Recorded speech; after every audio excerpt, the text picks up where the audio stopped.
Dear students, class 10th में हिंदी व्याकरण में आज हम चैप्टर पढ़ेंगे जिसका नाम है रस। रस कहते किसे हैं, रस कितने प्रकार के होते हैं, इन सब के विषय में हमें जानना है। रस का अर्थ होता है आनंद की अनुभूति। किसी काव्य को पढ़ते समय, किसी देशभक्त कहानी को सुनते समय जो हमें आनंद की अनुभूति होती है, वह अनुभूति ही रस कहलाती है। रस क्षणभंगुर होता है, पल पल में परिवर्तित हो जाता है। रस प्रत्येक समय उपस्थित रहता है, हर समय पाया जाता है, परंतु समय समय पर ही बदलता रहता है। कभी शांत रस की अनुभूति होने लगती है, कभी करुण रस की अनुभूति होने लगती है, कभी हास रस की अनुभूति होने लगती है। इस तरह से रस क्षणभंगुर होता है, पल पल में परिवर्तित होता रहता है। हम रस की परिभाषा पढ़ेंगे। कवियों ने कहा है काव्यम रसात्मक, वाक्यम रसात्मक काव्यम। वाक्यम रसात्मक काव्यम अर्थात रस से युक्त जो वाक्य होते हैं वे वाक्य ही काव्य कहलाते हैं। जिन वाक्यों में रस की अनुभूति होती है, ऐसे वाक्य ही काव्य कहलाते हैं। तो इस तरह से कवियों ने कहा है कि वाक्यम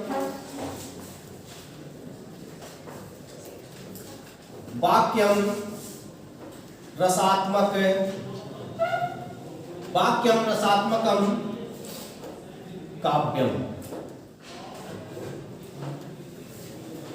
जो वाक्य रस से युक्त होते हैं, जिन वाक्यों में रस पाया जाता है, वे वाक्य ही काव्य कहलाते हैं। इसको हम परिभाषित करेंगे। जो वाक्य रस से युक्त होते हैं,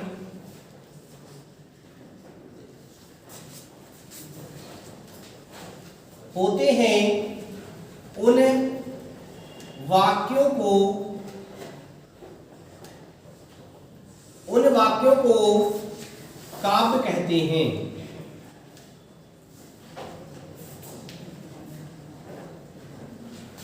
कवि अपने काव्यों को सुंदरता प्रदान करने के लिए विभिन्न प्रकार के रसों का वर्णन करता है। सभी रसों में प्रमुख रस श्रृंगार रस माना जाता है। श्रृंगार रस के लिए रसों का राजा कहा जाता है। श्रृंगार रस को रसों का राजा कहा गया है। अब हम पढ़ेंगे कि रस के प्रमुख अवयव कौन से होते हैं, कौन कौन से अवयव होते हैं। अवयवों को पढ़ने से पूर्व थोड़ी परिभाषा हमें और भी लिखनी है। परिभाषा है कि जिन कहानियों को पढ़ करके या कविताओं को पढ़ करके हमें आनंद की अनुभूति होती है, काव्यों, कहानियों, नाटकों, काव्यों, कहानियों, नाटकों आदि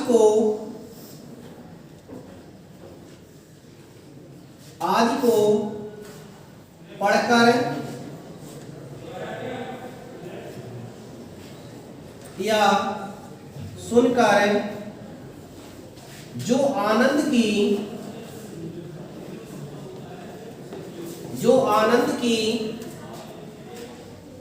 अनुभूति होती है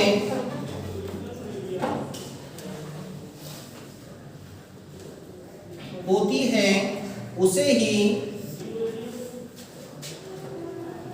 रस कहते हैं।